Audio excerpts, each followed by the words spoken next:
Yesterday's vote wasn't the only loss for Romney this week. On Friday, the Iowa Republican Party took away his 8-vote squeaker in that state's caucuses, announcing after a recount that Rick Santorum was the winner.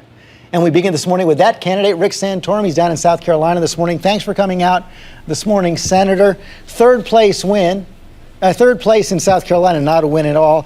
And you're going to be facing right now enormous pressure from many conservatives to get out of this race so they can rally behind one alternative to Mitt Romney, Newt Gingrich. Any chance you're going to buckle to that? No, in fact, a lot of conservatives are very concerned about the choice between Mitt Romney and Newt Gingrich because, in their opinion and in mine, that's not a choice between a conservative and a moderate. It's a choice between a moderate and a erratic conservative, someone who on a lot of the major issues has been just wrong. For example, the government mandated health insurance that is at the core of Obamacare is something Newt Gingrich has supported for 20 years. The big bank Wall Street bailout, something that Newt Gingrich supported.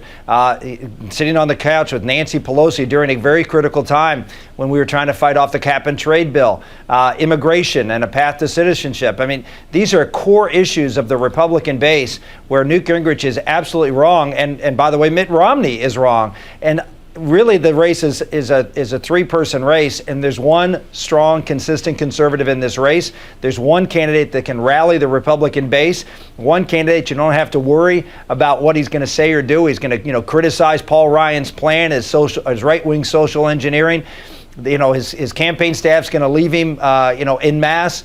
This is not, the old Newt. This is the last 6 months. And so there's a big, big difference between these three candidates. But, Senator, you've been making that case for some time right now. But looking at the exit polls coming out of South Carolina, among the voters who thought that electability, who can beat Obama, was most important, there were a lot of them, 45%. Newt Gingrich got 51% of them, Romney 37%. You were way down at 7%. And then of candidates looking for a very conservative candidate, a lot of those as well, 36%, but Newt Gingrich gets almost more than double what you got. So if you're not winning among the very conservatives and you're not winning among those who want to beat Obama, what's your rationale? Well, look, if you look at the numbers in Iowa, they were just the opposite. You look at the numbers in New Hampshire, they were tilted in a different direction. I mean, Newt put his flag here in South Carolina. It's a state that he knows well. It's a neighboring state for him. He spent all his time and money down here. I spent most of my time and money and certainly time, not money, in Iowa. And this is, these three races in many respects are baked much more than the races going forward. And now we're going to have an opportunity for folks who haven't had the kind of exposure to the candidates that the three early primary states have. And we're going to see a very, very different dynamic. George, there's one thing that if you don't like the state of the play of the race right now, just wait till the next race. And we're going to see a completely different story. And that's the dynamism of this race. So this idea that because one person did well, Newt finished 4th and 5th. Where was everybody calling him to get out of the race? We finished we came from single digits in the last week and really had a strong finish, a good debate. We won Iowa, got really no bump from that because it happened the day before the primary. There's a lot of races to go. We're going to Florida and beyond. I think this year you're right. Expect the unexpected every single week. I take your point on that. Senator, you started to make the case against former Speaker Gingrich in your first answer there, talking about him being erratic. At the debate on Thursday night, you said he was grandiose. Let's take a look. I don't want a nominee that I have to worry about going out and looking at the paper the next day and figuring out worrying about what he's going to say next. That, worrisome moment that something's going to pop, and we can't afford that in a nominee. Are you saying that Newt Gingrich is too unstable to be the Republican nominee? I think if you look at Newt's a good friend of mine, and period. He's a good friend of mine, and I like Newt, and he's a brilliant guy who has tons of ideas. The issue is discipline. The issue is leadership. If you look at his leadership when he was in the House of Representatives, there was a conservative coup within three years of him becoming a speaker, and eventually was forced out because of issues of being able to focus, execute, discipline, order, not doing things that are coming out of left field. You see this repeatedly. This is not the kind of leadership we need to take on Barack Obama. we have to have a stark contrast. We have to have someone who makes Obama the issue in this race, not the Republican nominee.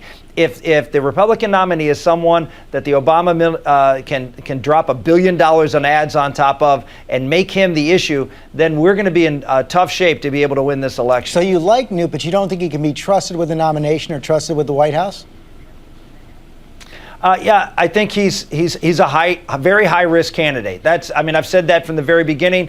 Again, a lot of ideas, brilliant in that respect. But as far as focus, as far as being able to rely on him to come out and deliver that consistent, strong message and not undermine our folks in the House and Senate, not undermine some of the basic things. Look, sitting on a couch with Nancy Pelosi is not a particularly solid conservative thing when you're out there, as I was, fighting this junk science of man-made global warming and cap and trade, and Newt was on the other side. This is the kind of behavior that we cannot have out of a nominee. What about Mitt Romney? He may not have the momentum right now, but he does have the money, and his super PAC is already spending it in the big state of Florida, taking aim at you. Take a look.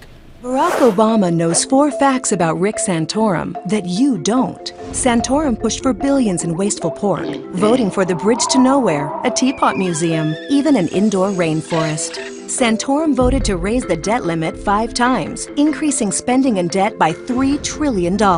And he even voted to let convicted felons vote. I know your campaign says you like to live off the land, but how are you going to compete with those kind of resources in the huge state of Florida? Well, I mean, we're gonna run everywhere. This race isn't going to be over next week in Florida. It's not going to be over the week after when we go to Colorado and Minnesota and Missouri. Look, this is going to be a long race. There's going to be a lot of opportunity for the rest of the country. We hear this all the time. Why should 3 states decide who our nominee is? Well, in this race, it's not going to happen. In this race, we're going to have a long campaign. Florida will have its say, Nevada will have its say, and we keep going from state to state. And I feel very, very comfortable that as people continue to focus in and examine the candidates, who's the best person to win, that campaign ad, first off, the felon part, Mitt Romney even admitted that was wrong. The second part, that the spending, there's been nobody better in cutting entitlements and reforming spending. Those projects he mentioned, none of them were ever built. The reason that we go through this process is to propose things that here in the federal level, and the states have a say as to whether they're built or not, and none of them were. So if this is the best he has, why don't we talk about my record on Social Security and Medicare and Medicaid, what I've done on welfare reform and transforming a system. We've got the strongest record on spending, and I'm anxious to match Senator, that up against Mitt Romney and Newt Gingrich. Where do you plant your flag? You mentioned Nevada. Mitt Romney is pretty strong right there. We know that Ron Paul is going to go play in all of those big caucus states. Your own home state of Pennsylvania doesn't even come up till late April. Where do you get your next win? To be honest with you, people asked me that before. Where do you get your first win? And we were able to pull off a big upset. Our feeling is that we go out and compete. This is a long haul. We picked up delegates yesterday. We're going to pick up delegates in the coming weeks, and we're going to have an opportunity as states and this race evolves. We're going to have opportunities to win states. That's what we believe. We believe that our message is the best, and that conservatives have and are starting and will increasingly start rallying around us when they look at the choices. How big a blow was yesterday to Mitt Romney?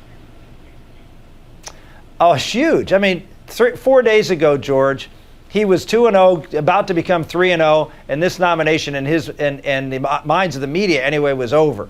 He's now, I've beaten Mitt Romney. Newt Gingrich has beaten Mitt Romney. The idea that conservatives have to coalesce in order to beat Mitt Romney, well, that's just not true anymore. Conservatives actually can have a choice. We don't have to rush to judgment. We can actually look at the candidates. The longer this campaign goes on, George, the better it is for conservatives, the better it is for our party. We stay focused on the issues, which is going out and taking on Barack Obama. The Republicans are the focus. I know why the media would love to have this race over, because they'd like to stay, and the Obama administration, because they'd like to take aim on whoever the nominee as quickly as they can and start carpet bombing them. I don't think that's going to happen, and I don't think it's a good thing that it does happen. Well, it looks like it's going to be a long one. Senator Santorum, thanks for your time this morning. Thank you very much, George. Appreciate it.